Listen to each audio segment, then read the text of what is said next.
Hello and welcome to all my dear students. कैसे हैं जनाब आप सभी? आप सब बढ़िया होंगे और आपकी प्रैक्टिस क्वेश्चंस की बहुत बढ़िया चल रही होगी। क्वेश्चन प्रैक्टिस सीरीज का आप एंजॉय कर रहे होंगे, क्योंकि बिना क्वेश्चन प्रैक्टिस सीरीज के हम अच्छा नहीं कर पाएंगे।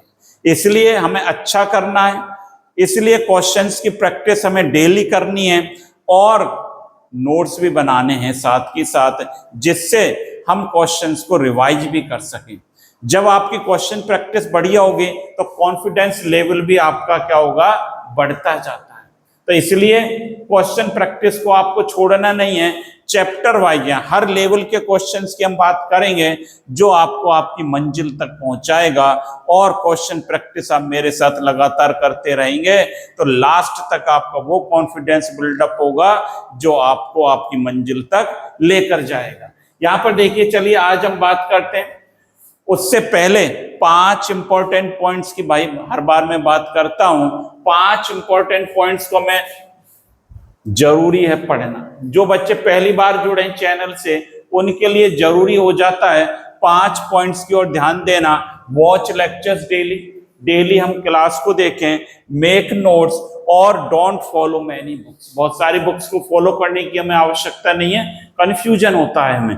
और क्लासेज आर इनफ, हमारी क्लासेज इनफ हैं। साथ ही साथ असाइनमेंट जो मिलता है उसे भी सॉल्व करते चलें, जिससे आपकी प्रैक्टिस अच्छी होती चली जाएगी।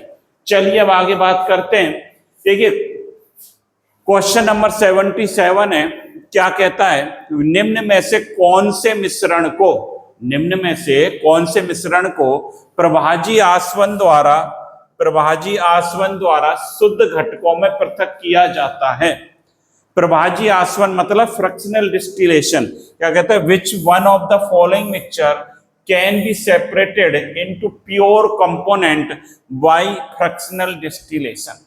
अब फ्रैक्शनल डिस्टिलेशन से भाई किसको कर सकते हैं, जो आइडियल सॉल्यूशन हो, जो आइडियल सॉल्यूशन है उनको अलग कर सकते हैं, एजोट्रोप्स को हम अलग नहीं कर सकते। अब इसमें आइडियल सॉल्यूशन छांट लो आप, वाटर अल्कोहल नहीं है, वाटर हाइड्रोक्लोरिक एसिड नहीं है, वाटर नाइट्रिक एसिड नहीं है, तो क्या होगा, ये तो नॉन आइडियल हो गए। ये क्या होगा, बेंजीन और टॉलुइन। बेंजीन और टॉलुइन एक ही फैमिली के हैं, दोनों क्या है, एरोमेटिक हैं। C6H6 बेंजीन और टॉलुइन क्या होता है भाई, C6H5CH3, ये टॉलुइन है। तो दोनों एक फैमिली के मेंबर हैं भैया, तो एक फैमिली के मेंबर हैं, तो ये क्या होंगे, आइडियल सॉल्यूशन होंगे। और आइडियल सॉल्यूशन क्या होगा, प्रभाजी आसवन द्वारा फ्रैक्शनल डिस्टिलेशन से हम क्या कर सकते हैं, अलग कर सकते हैं, सेपरेट कर सकते हैं। चलिए नेक्स्ट क्वेश्चन की ओर चलते हैं। देखिए एक्स्ट्रा स्लाइड है, इसे हटा देते हैं। अब आ जाओ भाई, एक आदर्श विलयन द्वारा कौन सा गुण दर्शाया जाता है, आदर्श विलयन द्वारा कौन सा गुण दर्शाया जाता है, which property shown by N ideal solution. Ideal solution कौन सी प्रॉपर्टी शो करता है, राउल्ट का नियम पालन करता है, बिल्कुल ठीक है। डेल्टा V 0 होता है, बिल्कुल ठीक है। और डेल्टा H भी 0 होता है, सर ये भी आपने पढ़ा रखा है। और तो इसका मतलब आंसर क्या हो गया, सभी हो गए भाई। ये तो आज तीनों ही ऑप्शन हो गए, तो आंसर क्या हो जाएगा, फोर्थ हो जाएगा, ऑल ऑफ दीज हो जाएगा हमारा ऑप्शन। तो ये आंसर हो जाएगा। आपको पता है राउल्ट जो आइडियल सॉल्यूशन है, ऑबे राउल्ट लॉ, और इनके लिए डेल्टा V मिक्सिंग क्या होता है, 0, डेल्टा H मिक्सिंग क्या होता है भाई, 0 होता है, ये होता है। तो ये क्या करेंगे, आइडियल सॉल्यूशन है, तो ये हमारा आंसर हो जाएगा। अगले क्वेश्चन की तरफ चलते हैं। देखिए अगला क्वेश्चन क्या कहता है,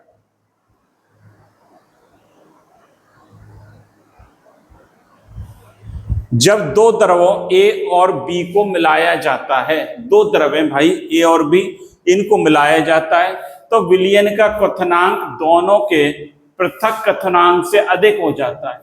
भाई A का क्वथनांक क्या कह रहा है, when two liquid A and B are mixed then their boiling point become greater than both of them। मान लीजिए एक द्रव ये है, ये समझे आप, ये ए है, इसका बॉइलिंग पॉइंट 50 डिग्री सेल्सियस है, ये जो कह रहा है क्वेश्चन में।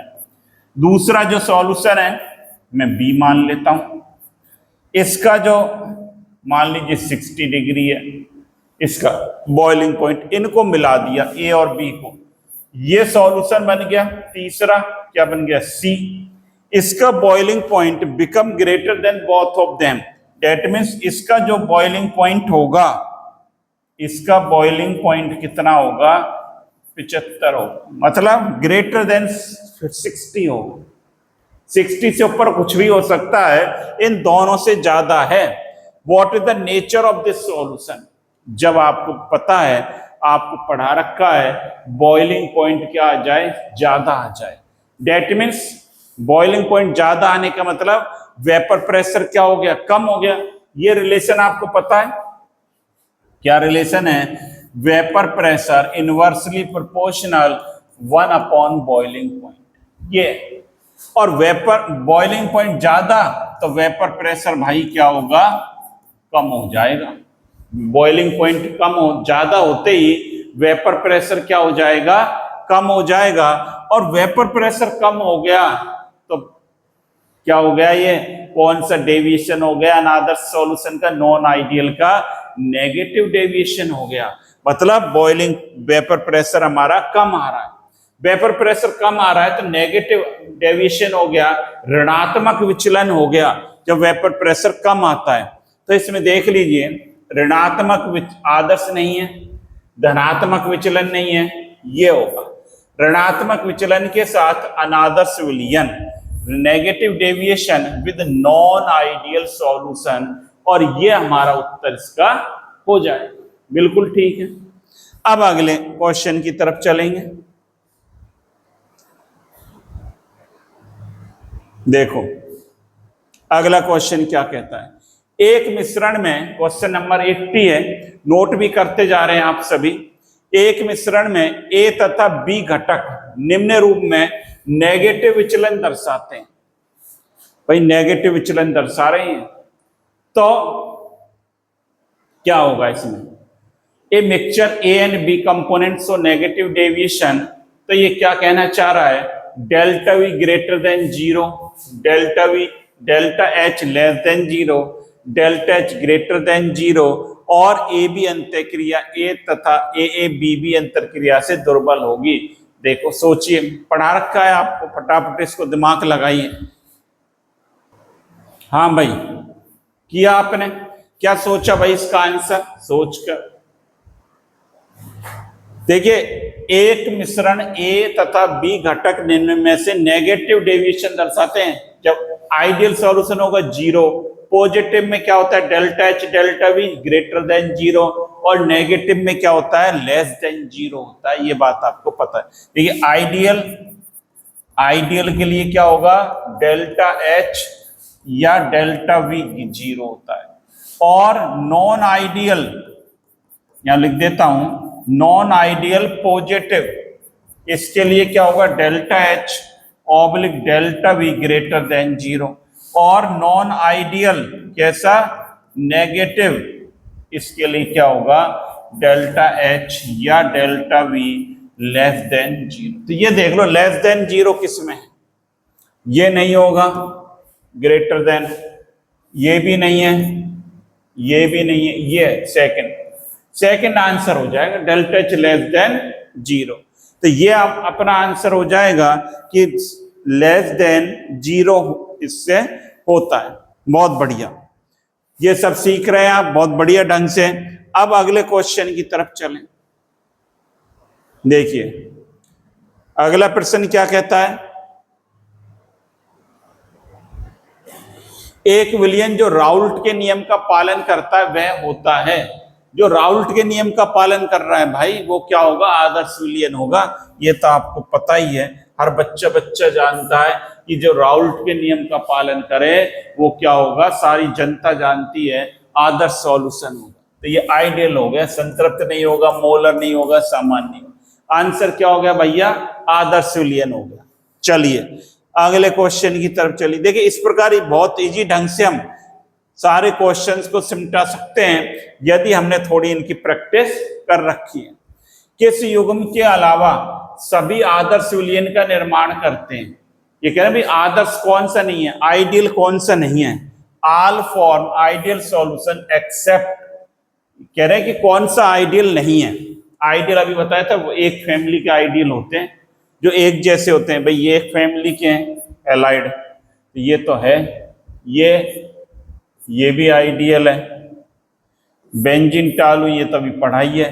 अब यहां लगा गए, या हेलोजन आ गया, ये तो क्या आ गया, हेलाइड्स आ गया, और ये क्या है, एल्कोहल। तो ये होगा, ये आदर्श नहीं है, ये आइडियल सॉल्यूशन नहीं है। क्यों नहीं है? क्योंकि ये एक फैमिली के नहीं है, एक हेलोजन है, एक एल्कोहल।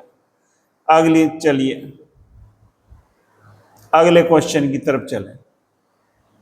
देखिए, मिश्रण को पहचानिए जो राउल्ट के नियम से धनात्मक विचलन दर्शाता है। राउल्ट के नियम से धनात्मक विचलन कौन से दर्शाते हैं? एल्कोहल हाइड्रोकार्बन, और एल्कोहल हमने पढ़ा है एल्कोहल हाइड्रोकार्बन है, या जो है एल्कोहल क्या है, H2O है। ये जो है एल्कोहल हाइड्रोकार्बन हो गया, यहां लिख देता हूं, एल्कोहल प्लस हाइड्रोकार्बन, सही कर लें इसे। देखो, एल्कोहल हाइड्रोकार्बन और एल्कोहल प्लस H2O, और क्या हो जाएगा, एल्कोहल के साथ और हम क्या लगा दें, एल्कोहल जो है क्या हो जाएगा, एसीटोन। ये भी पॉजिटिव डेविएशन होता है। एल्कोहल यहां लिख देता हूं, एल्कोहल प्लस एसीटोन। एसीटोन तो पता है ना आपको, CH3CO CH3 होता है, और acetone CH2, acetone plus CH2, और क्या होंगे, और देखिए CHCl3 plus CCl4, chloroform. CHCl3 क्या है, क्लोरोफार्म, और ये जो है इसके साथ क्लोरोफार्म आ गया, और देखिए CCl4 प्लस CH3OH, और क्या हो सकता है, CH3OH प्लस बेंजीन। ये पॉजिटिव डेविएशन के एग्जाम्पल है मेन जो अक्सर पूछे जाते रहते हैं, हमने लिख रखे हैं यहाँ पर, इनको आप देखेंगे। Alcohol hydrocarbon, alcohol water, alcohol acetone, acetone CH2, और साथ में क्या है, carbon tetrachloride, chloroform, carbon tetrachloride, methanol, methanol, और क्या हो गया, बेंजीन। ये मीथेनॉल है, मिथाइल एल्कोहल जिसको, ये पॉजिटिव डेविएशन की। अब इसमें देख लो, आप मैच कर लो, इसमें मैच कर लीजिए। एसीटोन प्लस क्लोरोफार्म लिखा है कि हमने नहीं लिखा, बेंजीन और CHCl3 भी नहीं लिखा, और ये भी नहीं है, ये लिखा है एसीटोन प्लस CH2, ये रहा 4th नंबर। तो ये एग्जाम्पल हो जाएगा हमारा आंसर, मिश्रण जो राउल्ट के नियम का धनात्मक विचलन दर्शाता है। अगले प्रश्न की तरफ चलेंगे। देखो, निम्न में से कौन सा सत्य है जब एक आदर्श विलयन का निर्माण करने वाले अवयवों को मिलाया जाता है? अवयवों को मिलाया जाएगा, आदर्श विलयन का जो निर्माण करेंगे। Which of the following is true when component forming an ideal solution? Ideal solution के लिए भी बात करी थी, delta H mixing, delta V mixing, हर बच्चा जानता है क्या होगी भैया, 0 होगी। तो ये आंसर हो जाएगा, ये नहीं होगा, ये नहीं होगा, और पूरी जनता जानती है कि डेल्टा H और डेल्टा V मिक्सिंग क्या रहेगी, आइडियल के लिए 0 रहती है। नोट कर लें आप एक बार।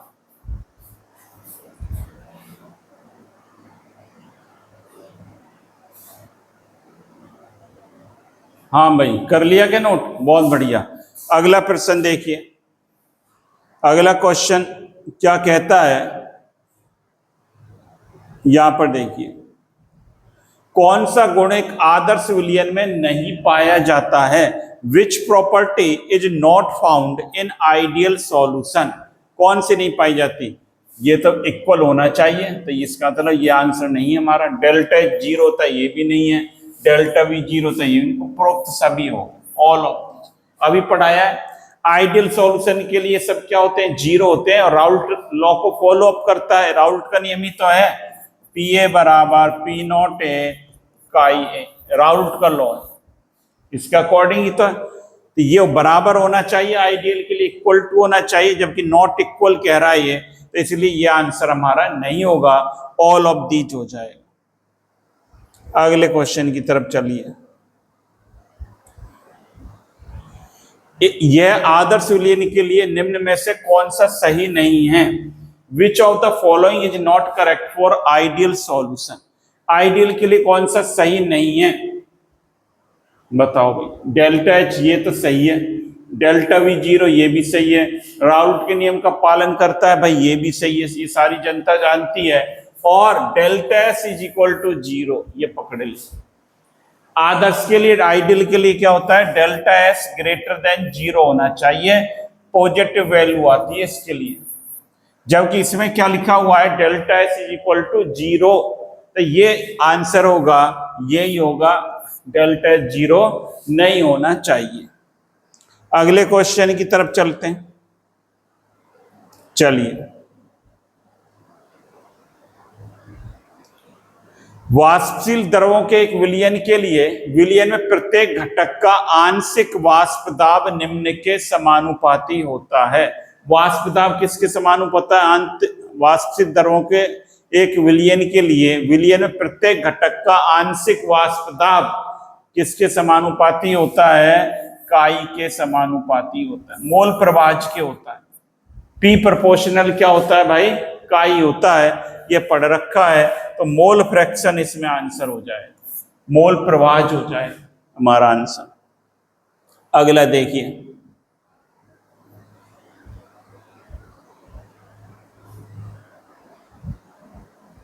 हाँ भाई, एक विलयन का वाष्प दाब होता है, वेपर प्रेशर ऑफ सॉल्यूशन क्या होता है? वेपर प्रेशर ऑफ सॉल्यूशन क्या होता है? पी इज इक्वल टू क्या होता है? पी नॉट ए काई ए, ये लिखा है। मतलब पी जो है प्रोपोर्शनल होता है, ये क्या है? A, that is the mole fraction of solvent, chi A, यहां लिख देता हूं, काई ए क्या है? मोल फ्रैक्शन, मोल फ्रैक्शन का मतलब मोल प्रभाज, mole fraction of solvent. Mole fraction of solvent विलायक का मोल भिन्न, तो विलायक के मोल प्रभाज के समानुपाती यही आ रहा है। विलायक के मोल व्युत्क्रमानुपाती नहीं होता, ये नहीं होगा। विलय के मोल प्रभाज के व्युत्क्रमानुपाती नहीं होगा, विलयक तो होगा ही नहीं, विलायक होगा। तो पहला ही आंसर आ गया इसमें, तो विलायक के मोल प्रभाज के समानुपाती होगा भाई। अगला देखिए, जब एक पदार्थ को एक विलायक में घोला जाता है तो विलायक का वाष्प दाब कम हो जाता है। इसके परिणाम स्वरूप वाष्प दाब क्या हो रहा है? Vapour pressure, when a substance dissolve in a solvent the vapour pressure of the solvent is decrease, this is an increase, क्या होगा? इंक्रीज। बॉइलिंग पॉइंट से रिलेशन देखो, अभी बताया था, वैसे तो ये हमने करा था ये क्वेश्चन। यहां पर वेपर प्रेशर इनवर्सली प्रोपोर्शनल होता है 1/बॉइलिंग।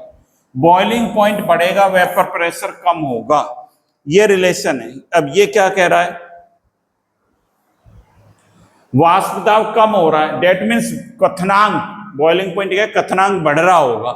विलयन के कथनांक यही है, विलयन के कथनांक वृद्धि होती है, ये नहीं है, ये नहीं है, ये नहीं। पहला ही हो गया, increase in the boiling point of the solution. Boiling point increase होगा तो वेपर प्रेशर भाई क्या हो जाएगा? कम हो जाएगा। वेपर प्रेशर हमारा क्या हो जाएगा? कम हो जाएगा। ये वेपर प्रेशर कम हो रहा है, तो वेपर प्रेशर कम होगा, ये इंक्रीज होगा। तो इस प्रकार से क्वेश्चन प्रैक्टिस सीरीज में आज हमने 13 क्वेश्चंस की बात रखी और 13 क्वेश्चंस को हमने देखा। हर क्लास में 13 क्वेश्चंस की हम बात कर रहे हैं। 13 क्वेश्चन जो 13 का अंक है वो आपको आपकी मंजिल तक ले जाएगा। 13 आप करते रहेंगे तो आपकी प्रैक्टिस बहुत लंबी चली जाएगी। इसी प्रकार आप लगातार बने रहें। अगले क्वेश्चंस के लिए आप इंतजार कीजिए और अगली क्लास आने तक आप इनको रिवाइज करते रहें और इनको बार बार पढ़ते रहें, जिससे आपकी प्रैक्टिस बढ़ती रहे। तो thank you students, have a nice day.